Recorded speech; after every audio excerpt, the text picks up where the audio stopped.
Bonjour à toutes et à tous et bienvenue dans cette nouvelle vidéo consacrée aujourd'hui à l'univers de l'informatique et plus particulièrement au code barre en une ou deux dimensions. Alors les codes barres en fait vous permettent de contenir un certain nombre d'informations qui vont ensuite être décodables par à peu près tout type de device, et c'est tout l'intérêt qu'ils peuvent avoir. On en retrouve maintenant sur certaines affiches publicitaires dans les arrêts de bus, sur certains catalogues de meubles ou d'informatique, d'électronique, pour avoir des détails, des vidéos de démonstration, des choses comme ça. Et vous pouvez également les utiliser sur vos cartes de visite pour par exemple envoyer vers une page où vos données seraient actualisées, ou encore vers votre site web. On va donc voir comment générer ce type de code barre et comment ensuite pouvoir en obtenir une image intégrable dans à peu près n'importe quel support, numérique ou papier. Donc pour ma part, j'utilise Barcode Generator, qui est un logiciel totalement gratuit dont vous retrouverez le lien directement dans la description de cette vidéo. L'intérêt de ce logiciel, c'est qu'il va vous permettre de générer toutes sortes de codes barres et qu'il contient à peu près en fait toutes les normes de code barre en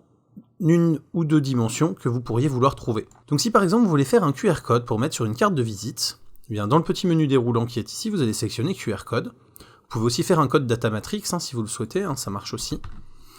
Mais donc voilà, le QR code étant quand même le plus répandu, le plus simple ensuite à utiliser. Donc par exemple vous allez l'utiliser pour faire un lien vers votre site web.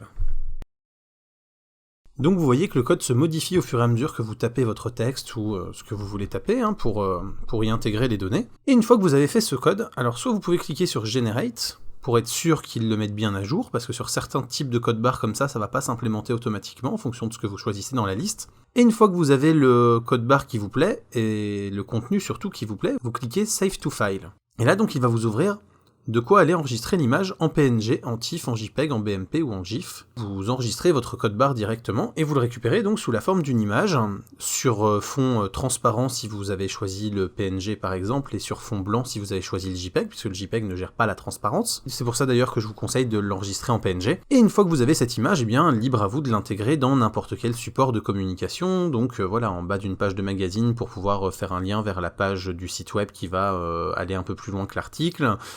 sur une carte de visite pour ensuite emmener sur votre site web ou sur votre carte de visite virtuelle par exemple, c'est-à-dire que vous pouvez très bien ne mettre qu'un code barre sur la carte de visite avec votre nom et votre prénom, et ensuite les gens en utilisant ce QR code vont accéder à votre site web sur lequel il y a l'ensemble de vos coordonnées, ce qui peut vous permettre en fait d'avoir une fameuse carte de visite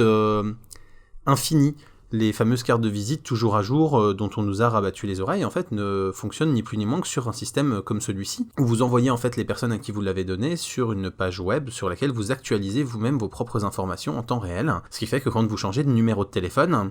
eh bien vous n'avez pas besoin de prévenir vos contacts, vous n'avez pas besoin de penser qui a pu avoir ce téléphone et pourrait avoir besoin du nouveau, puisque au moment où les gens vont vouloir vous contacter, ils n'ont plus qu'à utiliser ce petit code barre pour aller sur le site web sur lequel vous avez mis vos coordonnées pour pouvoir vous retrouver avec vos coordonnées à jour. Ou même si après ils ont enregistré votre numéro dans leur téléphone, eh ben, en voyant que le numéro n'est plus attribué, qu'il ne tombe plus sur la bonne personne, il leur suffit de ressortir votre carte de visite avec ce code barre, de se rendre sur la page de vos coordonnées pour actualiser l'ensemble de vos informations. Voilà, donc comme vous l'avez vu, c'est extrêmement facile de créer son propre QR code avec les données que l'on souhaite dedans, que ce soit un numéro de téléphone, une adresse mail ou un site web, voilà, c'est vraiment extrêmement facile, rapide, et surtout c'est gratuit avec le logiciel que je vous ai indiqué, logiciel dont vous retrouvez bien sûr le lien directement dans la description. Vous pouvez, comme d'habitude, mettre un petit pouce vers le haut si vous avez aimé cette vidéo, qu'elle vous a aidé, vous pouvez la partager, vous abonner à la chaîne, me découvrir et me suivre sur les réseaux sociaux, découvrir mon site web et me soutenir sur Tipeee.